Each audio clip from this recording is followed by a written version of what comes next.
because a lot of people think fish pie, lots of faff, lots going on. Yours is so quick and very clever. And it's quite a luxury fish pie. So I've got some shallots in here. I've got a bit of wine already, but I'm just going to pour a little bit of extra wine in there. And it's just going to reduce down. So it's literally 2 shallots chopped up and a glass of wine and reduced. So that's your sort of base flavour for the fish pie. That's my base flavour. Lovely sort of acidic, not quite acidic, but like round and lovely flavour goes with fish. Yeah, absolutely. And so then we're going to add to that, I've got some fish and I've got some double cream and some pastry. And I've got some star and some heart cutters. If you can just cut them out. Yep. What's lovely about this, if you were doing a dinner party, everyone gets a sort of a heart or a star and they get their bit of fish, and it's a really nice way of serving it. So if you could do those for me and then egg wash them. You know what, I really like that this time of year, when you've sort of stopped agonising over your wardrobe because you now know you have to wrap up warm. Yeah, you can eat whatever you want. And there's all the people out there, I'm sure, who are the same as you, that sort of weird autumnal time where you don't know whether it's going to be warm or cold, whether you're going to wear the boots or not the boots. Do you know what I mean? Exactly. All the hassle. Tights or no tights. The house is a lot more relaxed now. It's just cold. Our house would pay you to put the heating on. Anyway, double cream into my sauce. A nice lot of double cream. It is, you could use creme fraiche, but this is a sort of decadent fish pie.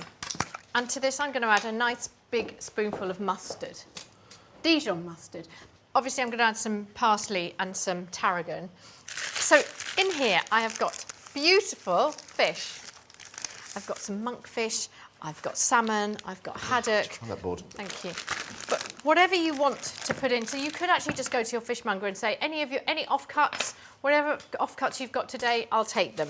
And I'm adding some lovely prawns as well, some beautiful big prawns. It's just a case of putting these into my sauce, dropping them in,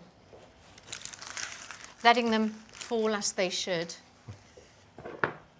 Your favourite expression? One of my favourite expressions. So your fish is in. Yeah. And then the pastry's cut out. Yeah. Egg wash, simple enough an egg wash. Whole egg into a bowl. And a pinch of salt. If you use salt with it, it breaks down the white of the egg, and that means it will spread a lot more evenly rather than being a thick coating on top. Give it a little whisk with a fork and a nice little dab, and really give them a nice coating all the way around. Into the oven they go in, and always, if you're doing puff pastry, I always say, think about the 20s, 20 minutes at 200, and it always usually works. Yeah. Every so often, I'm going to give you a little bit of a tip.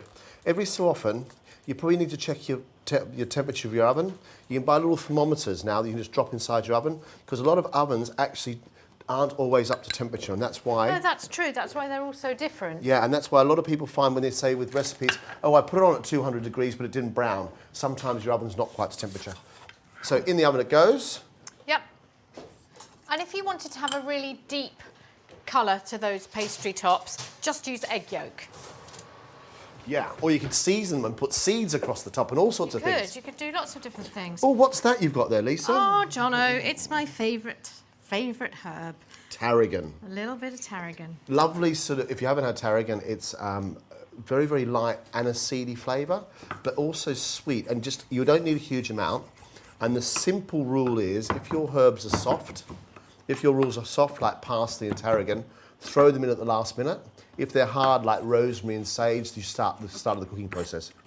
It's just a nice way to understand how to do it. Could you just chop my parsley as Of well? course, And I'm boss. just going to season that. Well, you do season your pie, but now we've got the smell of fish cooking, which is beautiful, and that white wine and shallots. And I like the addition of the mustard. I think it's really clever. It is really lovely. I've eaten it a few times, didn't know how to mustard it.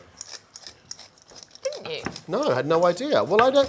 When you do things like this, I'm usually off doing something else, and I come home and, you know, then dinner's ready. And the same way as with you, you don't always stand next to me while I cook. Well, it Do you? depends. No. No. I quite like to watch you cooking, though. Well, I quite like watching you cook. One of my favourite things. So this is quite a good job, really. Yeah. Isn't it? If you could stir that through, I'm just going to give it a little taste and see if we need anything else. And that's how quickly it cooks, isn't it? Yeah, oh, that is really delicious. Little touch more mustard. Do you want these herbs in? Yep, those herbs in. Fab. good. Thank you. And I'm just going to, you could serve it in the dish, or you could serve it in individual dishes, which is another really nice idea. But this looks great to bring to the table. And then just whatever you want to do with these. So, little hearts on the top. But how pretty is that? And then when you serve it, you just take a pastry off, put it into a bowl, scoop into the bowl, and put their own little bit of pastry on the top. And the stars aren't just about the universe either, they're like starfish. Starfish. I think it's gorgeous. It smells fantastic. I want to like crack in all the pastry. Can I just do some? Just have a little scoop. My favourite bit. You can have a little taste. A nice little bit there. Oh, look at that. Oh, yum. The tarragon's gorgeous.